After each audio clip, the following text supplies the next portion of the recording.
Central Standard Time on Channel 9 KMSP. And once that is done, once that game is over, then the Vikings will get to work on making their final cuts and getting the roster down from 75 to 53.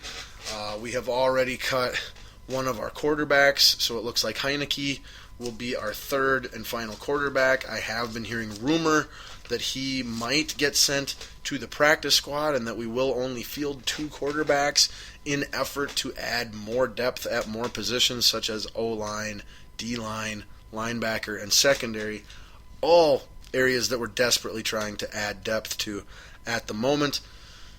In my opinion, it would be a mistake to send Heineke down to the practice squad. A, someone could steal him off of that and take him from us. And B, if Teddy does go down at any point in time, then you've got to bring in 2 quarterbacks instead of just the one. You know what I'm saying? You'd have to bring in a new third-string quarterback, or a new backup quarterback and a new third-string quarterback, because what if Hill goes down? Then you've got one guy who's a total newbie with no replacement. Like, you can't have that. So it's, you have to do twice the work then with twice the guys at the same time. So I think they will keep the traditional 3 quarterbacks. Where I see them shaving some roster spots, I see them only keeping 3 halfbacks. I think Banyard, Williams, and Harris all get cut. I think McKinnon, Asiata, and AP are the only halfbacks to make the team. And then I also think and hope and pray that fullback Zach Line gets cut, and we do not have any fullback on our roster, and that we will be smart enough to use Matt Asiata, who is a converted fullback. He converted to halfback from fullback. I hope that we are smart enough to put him back there wherever the play call desires a dual threat running backfield. And then in other situations where you're more of a power jumbo, I would hope that we would put Rhett Ellison in a Jim Kleinsasser role back there, move him from his second tight end spot to starting fullback in the jumbo packages, and then you have Chase Ford or Michael Pruitt at your second tight end there with Kyle at number 1. I also feel that it's imperative with Rudolph's injury history that we keep those 4 tight ends and not the usual 3 that most NFL teams have. If we do only keep 3, it would be Chase Ford, who's cut. Pruitt is going to make the team. Ellison's going to make the team, and Rudolph's going to make the team. But I really want Chase Ford to make the team as well. Offensive line, there ain't going to be any notable cuts that you would know of. I think maybe the only name that would maybe get cut that would shock or surprise anybody would be right guard Mike Harris. I'm just not sold on him. I don't think he's really going to contribute much at all. But we've got injury issues with our O-line, so we almost got to keep out everyone we've got, just for lack of, having anyone else to do it. But then at the wide receiver, I think we're going to keep 6. You got your obvious 4, Wallace, Johnson, Wright, and Diggs. Diggs just continuing to impress and climb. He might be the starting slot receiver within a couple weeks. Don't be surprised of that. But once you get past those 4, we've got Adams, Steele, and Thielen, and Cordero Patterson, and I think both of those need to be kept on the team, both as depth at the wide receiver and for special team purposes, both of them. Then we get to the defensive side of the ball. We're going to keep Joseph and Floyd and Johnson and Steven at D-tackle. We will keep Robeson and Griffin and Hunter and Tratow, even though they say Trato, and Crichton. So that's 9 defensive linemen right there. Defensive backfield, Blanton, Sendejo, Exum, and Harrison. Just those 4 at safety. Cornerback, we get Jabari Price, Captain Munnerlyn, Marcus Sherrills as a dual because he does more than one thing.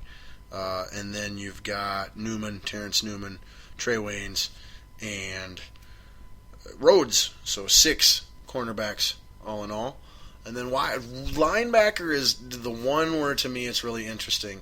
A lot of young guys with athleticism and upside that we want to keep and are showing promise, but there just aren't enough spots.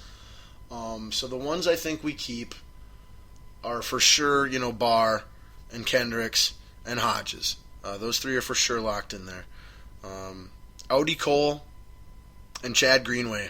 It wouldn't surprise me if one of those two or both of those two got cut, in all honesty. I'm not saying they should or shouldn't. I'm not saying they will or won't.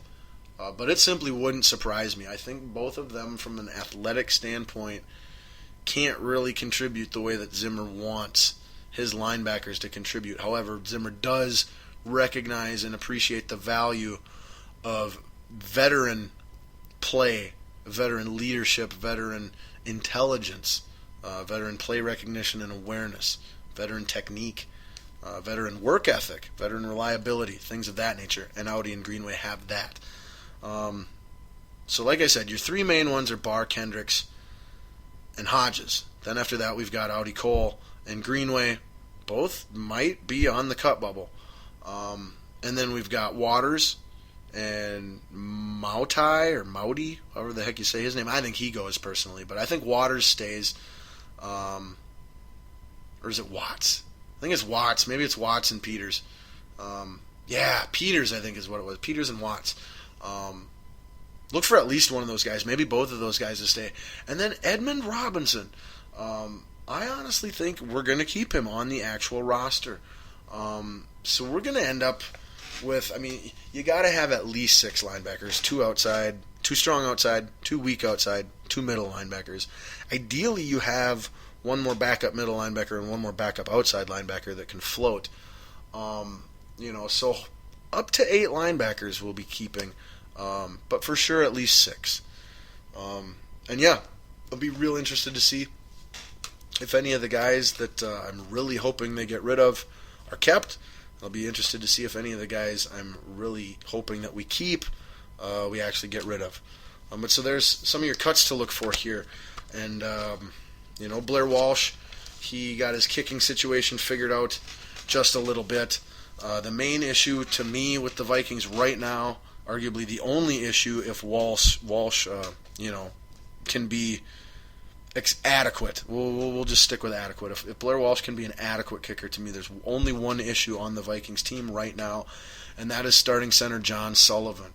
Having back spasm issues, has missed the last 2 preseason games. Going into the season was the one offensive lineman that you felt you could set your watch to and hang your hat on. And now, here he is still missing time and creating uncertainty. Joe Berger playing in his place, an adequate starting center. But when you're replacing the guy who was the best offensive lineman on the team, adequate isn't enough. That's where TJ Clemmings is in a different situation. He wasn't replacing a top offensive lineman. He was replacing an adequate offensive lineman. So yeah, we need John Sullivan to come back and get healthy. Otherwise, it's going to change our expectations and our success. As this offensive line goes, as the health of this Minnesota Vikings team goes, so goes the record of the Minnesota Vikings. Oh boy, all right. So that was a huge, huge serving of meat. And we're going to have to wrap up the show here real quick. We're hitting 2.5, maybe even more when it's all said and done. But yeah, let's squeeze in a quick year 2 here yet, and then get to our Balls Deep Thought of the Day and send you on your way. Pro wrestling, always got to talk pro wrestling, so we'll try to keep it quick. WWE NXT on Wednesday nights, that would be tonight. Not on now with new episodes would be Lucha Underground. Lucha Underground's future is uncertain and up in the air. Get on social media like I have been and start making noise to preserve the brilliance and amazement that is Lucha Underground wrestling. That show needs to be renewed for a second season, and 100 second seasons after that. It's the best stuff there is. But its certainty is up in the air. They don't have a TV contract. They're not filming season 2 yet, and some interesting tweets have been posted, primarily by commentator, former WWE man Matt Stryker, with the sun setting on the Lucha Underground logo and saying, "Until we meet again." But who knows what that means? Just speculation and interpretation. But I'm really hoping that some good news comes in on the Lucha Underground future, because if if all that comes of that was the one season, it will be probably the greatest shame and travesty in the history of sports entertainment professional wrestling. All right, but now back to actual WWE. Just a few things. We learned some stuff for the upcoming Night of Champions pay-per-view. Sting will be taking on Seth Rollins for the WWE World Heavyweight Championship.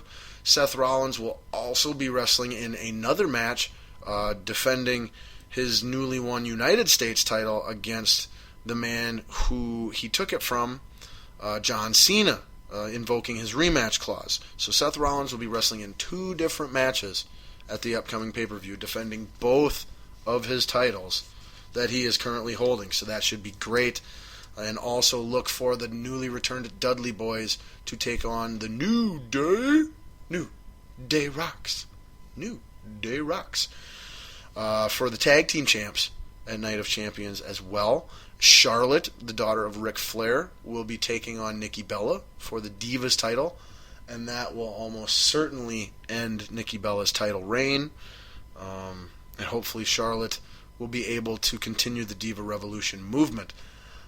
And then the final title match that we would have that we know of would be, well, everybody's super stoked for this one, our Intercontinental Champion Ryback. And I'm pretty sure he's taking on Big Show again. Yay, because we can't get enough of that. I'm not sure, though. That one, you know what? That one I might not be right on that one. Let's just hold that one off. But so most of the title matches announced anyway, at least, or confirmed for Night of Champions pay-per-view. Always a pretty good pay-per-view, in my opinion. Usually, it's got a great theme. They usually take it seriously. They tend not to use that one as a filler pay-per-view, although by all technical measures of that term, it is. But then also coming up. There is a WWE special event at Madison Square Garden on October 3rd that will be just like the Beast in the East one they did in Japan a month or 2 ago back.